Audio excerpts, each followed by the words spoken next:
Good morning, everybody. It's 10:28 a.m. September 10, 2023. I hope everybody's doing well. This is Lorraine Alternative Homesteading. The last video I posted was called The Hidden Evil by Mark M. Rich. It's PDF online. His website is educate-yourself.org. But I want to continue on with the tactics section. So it's quite long.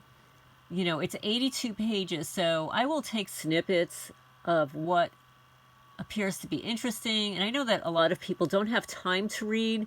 I've had people tell me that it's something they could do listening. They listen to it in the car, as they're driving, as they're cleaning their house or apartment. Not everybody has time to sit down and read, so let's get on with reading about the tactics. Before I do, hit the thumbs up. It helps the channel grow and get the message out there. Tactics, as previously mentioned, these groups are nothing new.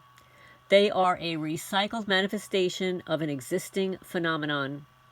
But there are some important considerations regarding the operations of these groups. They are purpose, goal, strategy, and tactics. The goal remains the same, which is the neutralization of opposition and dissent. Yeah, they're doing a great job, huh? They're neutralizing all of us that are speaking out. However, instead of physical intimidation, the creators of the system have apparently adopted a quote-unquote hands-off strategy, presumably to aid with plausible deniability and to keep these groups operating in secrecy. Yeah, it's real secret when your neighbors come storming down the county road, honking their horns and screaming obscenities at you. Yeah, it's secret, all right. Also, the tactics within this new strategy of change and now hidden with the use of and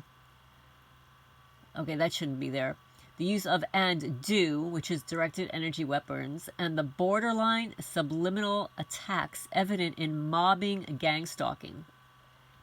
The creators of this system have established a virtually traceless protocol for murder. You hear that?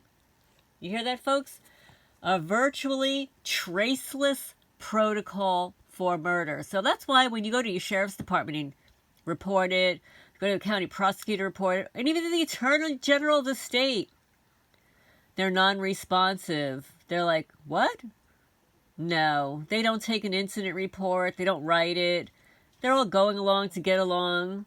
They obviously know what's going on. It's obviously traceless because nobody's documenting it. If the people who are placed in charge of performing these duties documented the incidences that are reported, it would be traced. You could trace it. You would connect the dots. You'd be able to connect the dots. So they're not allowing anybody to connect the dots by not allowing the people who are supposed to document it to document and investigate it. There is a basic protocol that they begin with, which is consistent in NATO nations. It begins with surveillance so that a person's personality traits can be cataloged. Guys, I just think about it, folks. Think about your personality traits. If you were to write a list of your personality traits, what would they be? Oh, and these people are they're cataloging the personality traits. Okay, I wonder what mine are. Okay. Persistent, obnoxious, nice, non-combative, non-assertive, no, assertive. I'm non-assertive and assertive. Oh, she loves animals. Yeah, we could torture her with that. She just loves those animals. Yeah, let's catalog that. We're going to call her the cat lady. Okay, now she moved to Kentucky. She's a damn chicken lady, too. And we're going to steal her chickens and her roosters, and we're going to torture her that way. Because here in Kentucky, we have rooster fights, and we like to steal roosters. Ha, ha, ha. Yeah, it's even documented on the federal animal cruelty laws.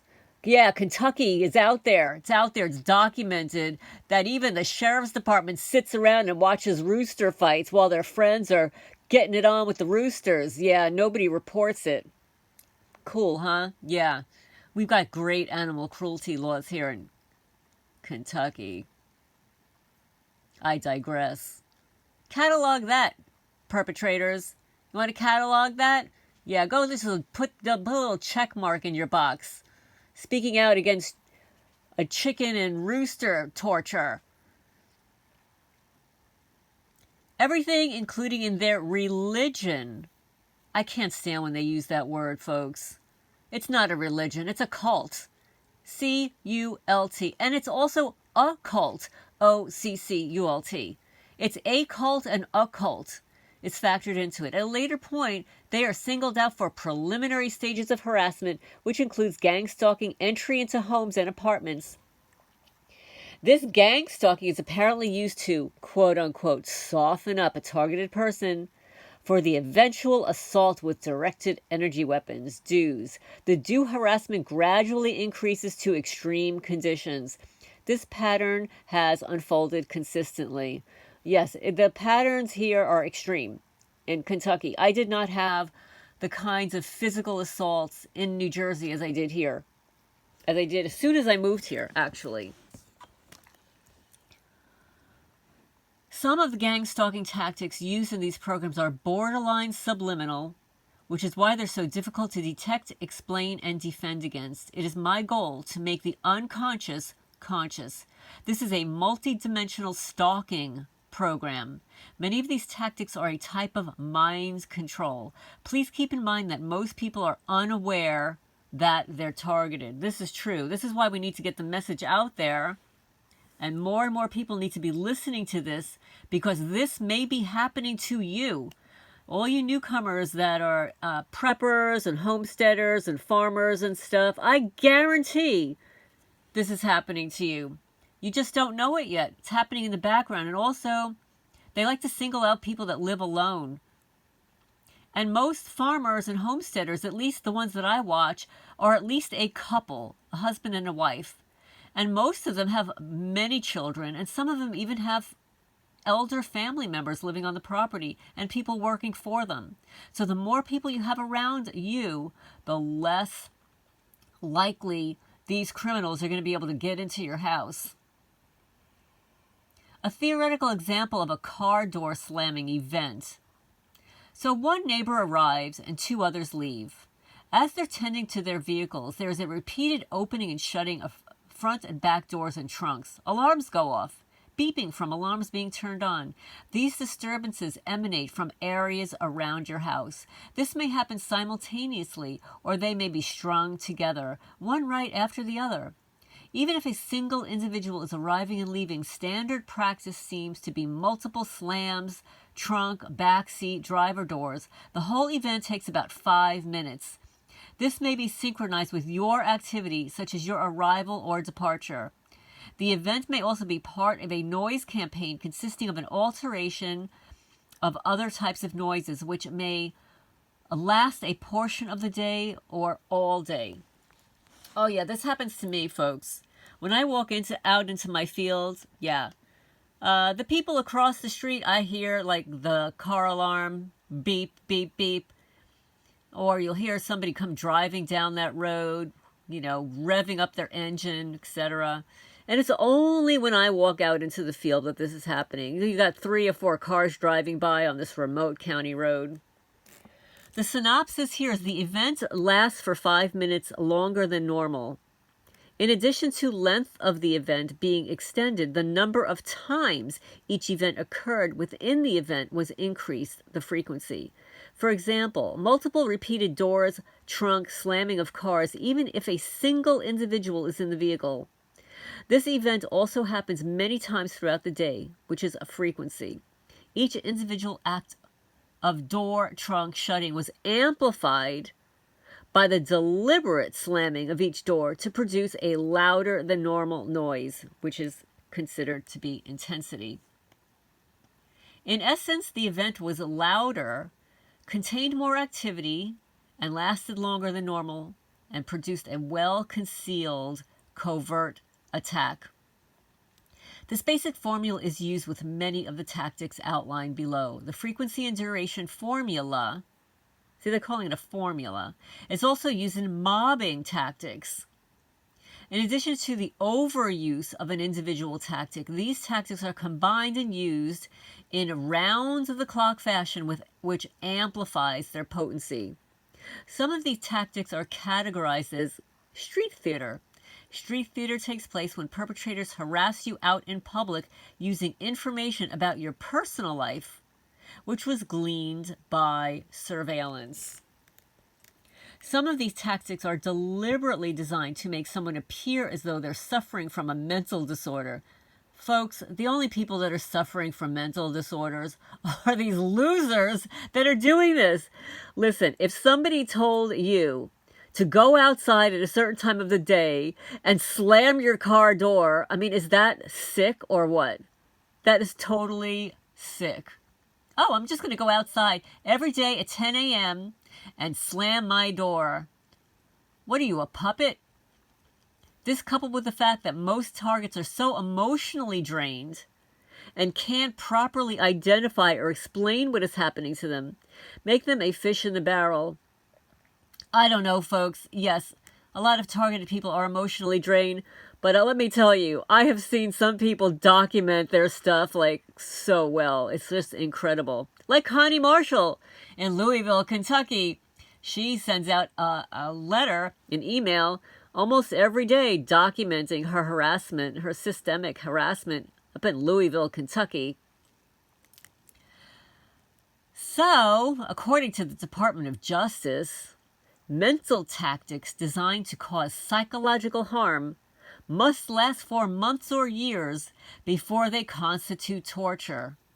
Oh, well, mine is happening for years, so I guess when I file my lawsuit, I'll have to file it for torture and not harassment, right? Mental tactics designed to cause psychological harm may last for months or years before they constitute torture. Organized vigilante stalking fits this description. Oh, so you know what, folks? If you're being tortured more than a few years, you could sue your neighbors for torture. Not just harassment or stalking. You can prove that it's torture because it's happening for multiple years. It's not just months, it's years. Countries around the world, including the U.S., have used doctors to help abuse people, often for political reasons. It's also documented fact that there was collaboration between doctors and the military when experiments were carried out in prisons, hospitals, and universities on unwitting people. Did anybody remember when our former president apologized to those people? Right? He apologized. But there was no restitution. Yeah. The DSM-4 is a diagnostic manual for identifying mental disorders. Well, that's the wrong word. It's not really about identifying them. It's about creating them, folks.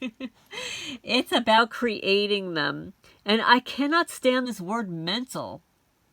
Where do they get this word mental from? Oh, well, we'll have to go into that another time. It's not mental. These are thinking. This is the way people think. This is the way people respond emotionally.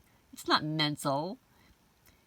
It is periodically put out by the APA, which is the American Psychological Association. You don't need to purchase one of these manuals, and it's also available online at the following sites. I'm going to have to go visit these sites because the last time I looked at this DSM, you cannot find it online anymore. And the book is quite expensive. I think it's like $80. Maybe it's even more than that. Here's what happened. They collaborated with mental health specialists and designed a harassment program around key paranoid delusional symptoms outlined in the DSM manual. So see, here they are. They created the symptoms. so that a target will appear ill when explaining this to a mental health professional and friends and family. It is one of the several layers of protection used to help keep groups operating in secrecy. Problem, reaction, solution, folks. Yeah, so let's create a book. Let's write a book called the DSM-4, and let's diagnose a mental disorder. And we're going to have a list of paranoid delusional symptoms. And we're going to make sure that anybody that reports these symptoms is going to be labeled paranoid delusional, even if we know for a fact that they're telling the truth.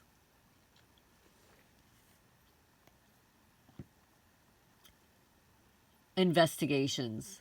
The bogus investigation appears to be the platform used to launch the smear campaign and remove a person's support structure.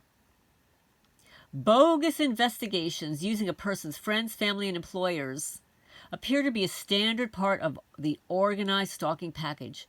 This is done to isolate you. Friends, family members, or employers may be given a gag order and told that under no circumstances are they to tell you that an investigation is being conducted.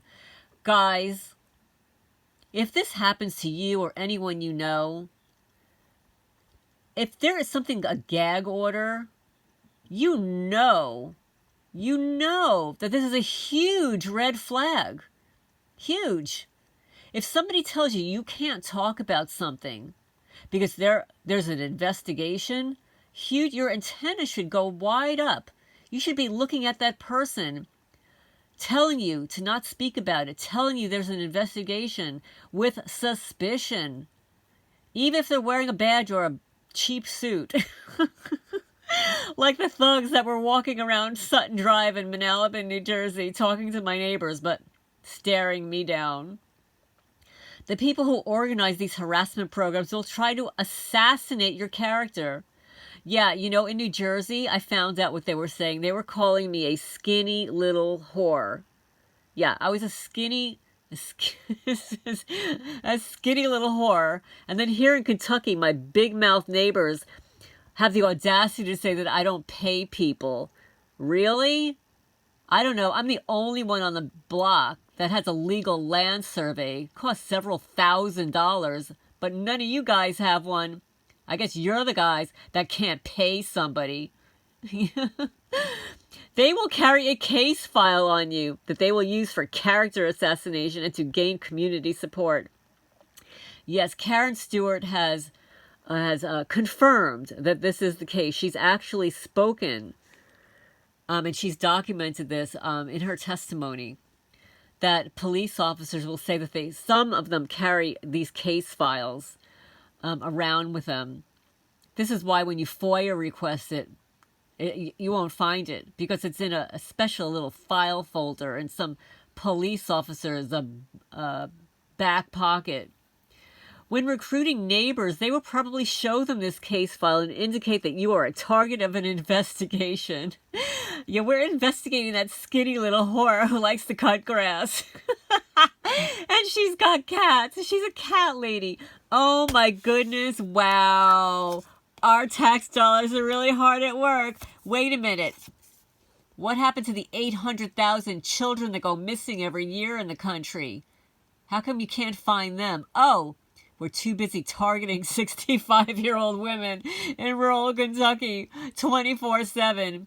Yeah, we've got to track her down with drones and planes and copters and sicko psychopath neighbors and county lawyer and sheriff's department. Oh yeah, our tax dollars are hard at work. Go find those missing children. And what about the psychopaths?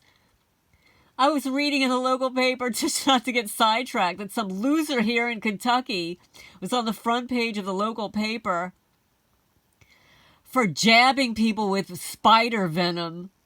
Yeah, folks. Yeah, I took a picture of it. I've got to post it at some point. What sickos here. I mean, it's not enough that it's the fentanyl capital of the country.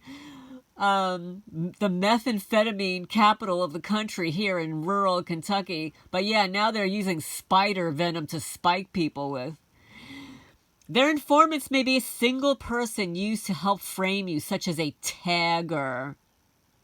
Oh, I wonder if that's like one of my neighbors who keeps going after all the people that work here and harassing them and threatening them to not work here.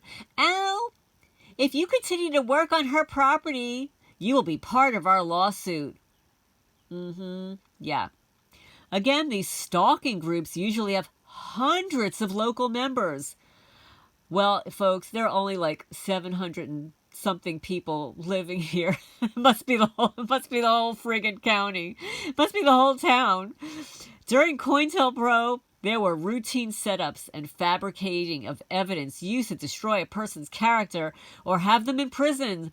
They may string together arbitrary pieces of unrelated incidents from your past and arrange them in such a way that it paints an extremely bad picture of you when gaining support from your neighbors.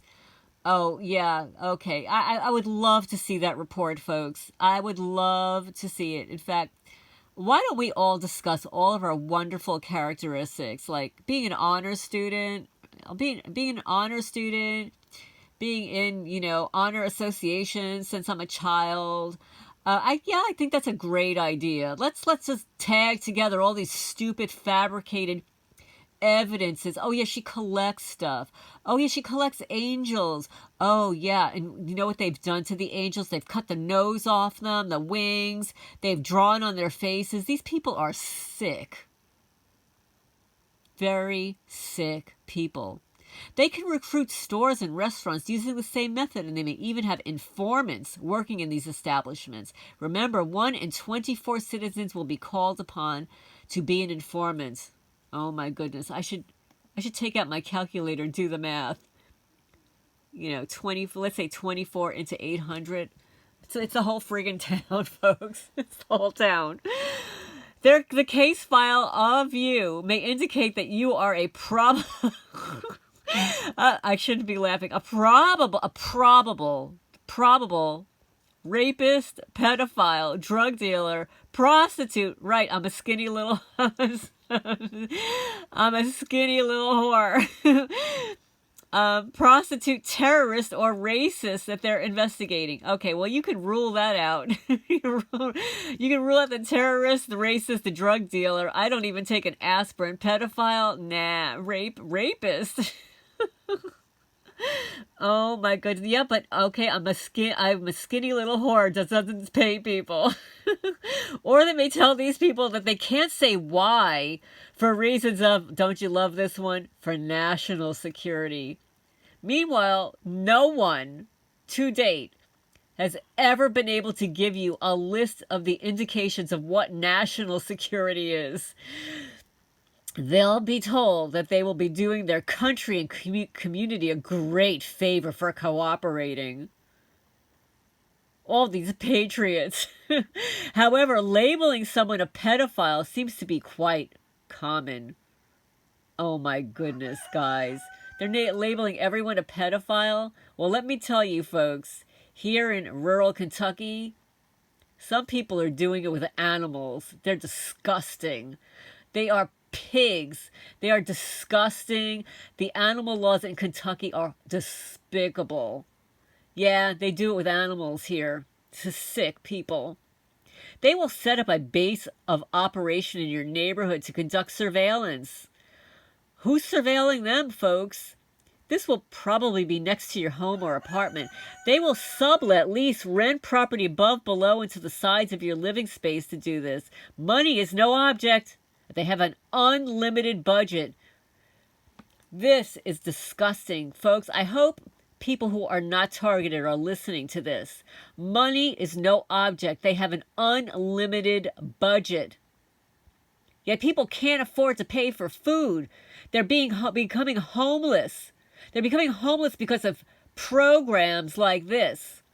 Half-truth setups and outright lies will be used. If you're an organized vigilante stalking target, the investigation is not a means to an end. It is an end unto itself. If you are targeted, the group will be watching your home from their bases of operation using triangulation.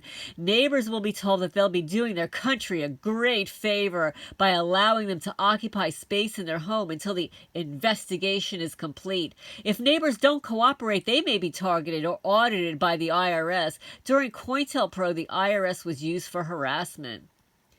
Well, for everybody that's listening to this, folks, you stupid losers on the county road here, this has been going on for me for 12 years at least. If they haven't performed their investigation yet, oh my God, they're still trying to fabricate evidence. Oh, she's burning stuff in her fire pit. So my neighbor calls the audacity to call the sheriff's department, to call the fire department to come over here, and they shake their heads like, where's the fire? I show them, and they go, like, this is a waste of their time. But money is no object. Let's utilize the resources of the local fire departments to send them to look at somebody's burn pit in the middle of their 64 acres of land. Yeah, you stupid neighbor. Go along to get along. That's all right. Carmageddon is on its way. So far, 2 bad things have happened to you. I guarantee there's going to be a third. I don't know what it is. I'm not calling it out. The universe knows what you've done. And certainly, whatever you've done to me is only the tip of the iceberg. I'm sure there are others. They're still trying to figure out where all that money went where you were working. Oh well, somebody's in on it.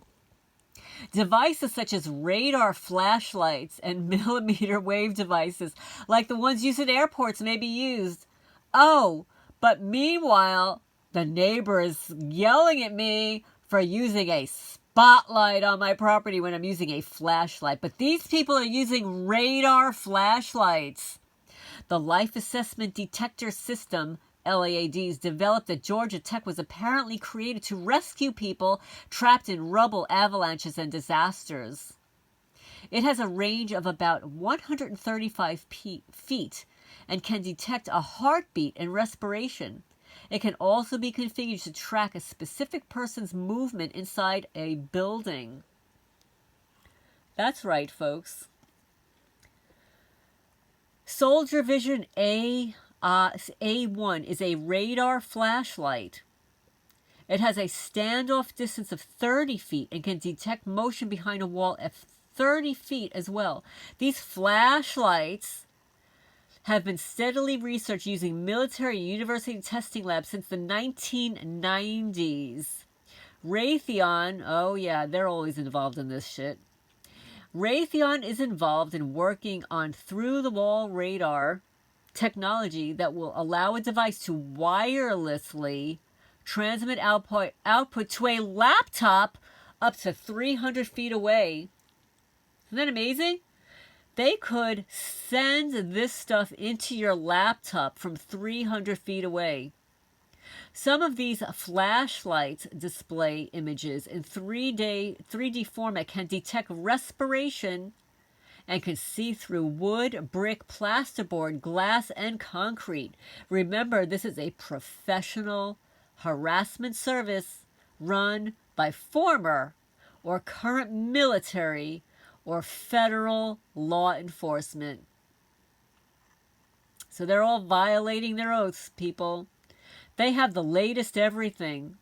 If you're being targeted, you may also be bugged and your phone may be tapped. Oh, yeah. Yep. Yeah, so when the sheriff's department doesn't show up after you file an incident report, you know they're in on it. They're violating their oaths. And you know karma's on their way for them. So here comes the smear campaign, folks. The bogus investigation may be used to launch a smear campaign. Lies and character assassination may be used. These lies will be very strategically and deliberately spread into your personal and professional life. Informants may be used to help facilitate the insertion of these lies.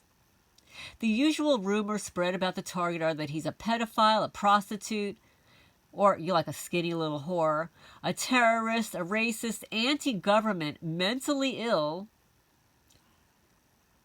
Define that, folks. Rapist, drug addict, or drug dealer. No, I'm telling you, folks, these rumors will be spread to neighbors, friends, family, and employers. And I'm going to tell you that everything that I just documented, read, is what's going on here in this town. It's going on here. The people that I just read about live in this town. Yeah. When gaining support of the campaign, they may include pictures or statements made by someone who is accusing you of something. During COINTELPRO, some investigations were done for the sole purpose of discrediting and smearing targeted people and groups. Although organized vigilante stalking campaigns are much wider in scope than COINTELPRO, we now know that these agencies will engage in character assassination. These statements will be from group members or informants that have been paid to help set you up. Personal and professional opportunities may be trashed. At this point, you may also be mobbed out of the workplace and become unemployed. You will never have a chance to refute these lies, as they will be propagated behind your back by multiple people. Sneaky dinky doos. They're very sneaky, folks. They're sneaky and insidious. These people are despicable. They're creating a dossier of lies to torment you, slander you. And the very people that are doing this are the people that possess the same characteristics. Some of the people spreading these lies may be acquaintances or family members that have been recruited. They've been lied to, intimidated, and blackmailed as informants. The reason that labeling someone a pedophile is common because it is probably one of the worst rumors that can be launched against someone. Well, you know what, folks? The prisons are filled with these people. And guess what happens in prison? They isolate pedophiles because the criminals will kill them in prison. They will just kill them in prison. Just the way they'll kill cops in prison, right? So that's why they're isolated. But even the pedophiles in prison, guess what? They have what's called due process. They get to go before a judge, a real judge. It's documented. It's recorded. They get to have witnesses. They get to have their say and day in court. They get to have a jury of their peers. But targeted people, no, we get nothing. We don't get to refute the bogus claims. We don't get to refute the claims with documented evidence, irrefutable evidence against them. No, I guarantee they're not going around to my neighbors saying, hey, this honor society student, yeah, she's a pedophile. She's a skinny little whore. Yeah, so what? What is a whore? Is a whore like somebody like a neighbor who's cheating on her husband with her boss? I don't know, that's like a whore to me. A whore is a gift card whore. You're being paid to torment an innocent person. That's a whore. How about divorced single women dating? Is that a whore? Okay. I rest my case, folks. The organizer realizes that labeling someone a pedophile will be most damaging and give them optimal leverage for gaining community support. An article in the Toronto Star titled Vigilantes versus Pedophiles, Sunday, August 8, 2004, outlined how one citizens group called Perverted Justice, www.pervertedjustice.com, would begin a campaign to expose people that they have concluded are potential wannabe pedophiles. Meanwhile, I'm going to just say for the folks out there, you know for a fact, that people These pedos have infiltrated every part of society. They are the cults that are being protected under the guise of national security. That's why more than 800,000 children go missing in this country each year, because of these PEDOs. They're not people like me and you. They're the real ones, like the Jeffrey Epsteins of the society. And the ones that own islands out there with underground tunnels. But I digress. I'm not indicating that perverted justice is just being used as a supplant to assist federal law enforcement or the intelligence community with gang stalking campaigns. My point is to illustrate the mindset of some groups of people who have reason to believe a person is a pedophile. The PJ group is run by Xavier von Erck. The real name is Philip John Eide, E-I-D-E. Upon visiting a site called Corrupted Justice, www.corruptedjustice.com, I discovered that members of perverted justice have endured trauma, such as incest or other forms of sexual abuse, are suffering from a variety of mental illnesses. So the people that created these programs are the ones that are suffering from these abuses and trauma. It's called a projection, folks. It's a projection.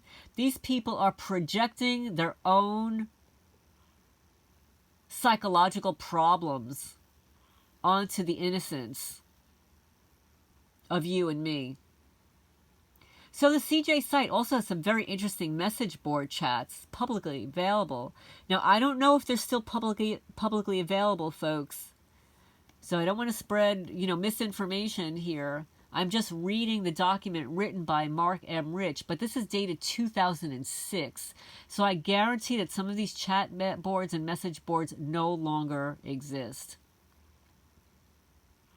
It appears that some PJ members have a psychological need to feel powerful and meet the need by displaying to the public and their targeted person how they can destroy a life.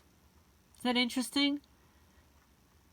I believe that some of these volunteers are ill and have latent sadistic intentions despite their quote-unquote patriotic motives. Apparently, some of them receive a sick type of enjoyment and empowerment by ruining the lives of people. You know what? When other people want to ruin the lives of some innocent person, it's because they're envious and jealous. It's because they haven't accomplished anything in their lifetime. It makes them feel powerful because they are powerless. Character assassination is standard, and group members may call to inform the police that a target is performing something illegal such as drinking and driving. Or, how about burning their trash, which is actually legal in Kentucky. This type of community service, quote unquote, is known as rat effing. I'm going to call it rat snitching. It is the author's belief that group members will also masquerade as, quote-unquote, concerned citizens and call local officials to register destructive complaints, which are lies and setups, about a targeted person. Having a person rat snitched in this way can be very damaging, especially when the complaints originate from multiple seemingly unconnected individuals. That's like all the rat snitches that downvote my videos. So I'm going to end here. We'll get on to the other portions of this document at a later time. But this is Lorraine Alternative Homesteading, exposing one criminal at a time. Please hit the thumbs up to combat the cyber stalkers and also the rat snitches that will downvote this video, like my neighbors. Yeah, the go along to get alongs, the sheeple people. Those are the real sicko dickos. Yeah, those are the real sick people. These are the real psychopaths, I guarantee. If we were to characterize the people that are harassing and stalking us, oh my goodness, they would have multiple personality disorders, overlapping psychopathy, addictions, and more. Besides the fact that they're all emotionally stunted, and I don't know, it's like one big, sick, happy family. Signing off for now.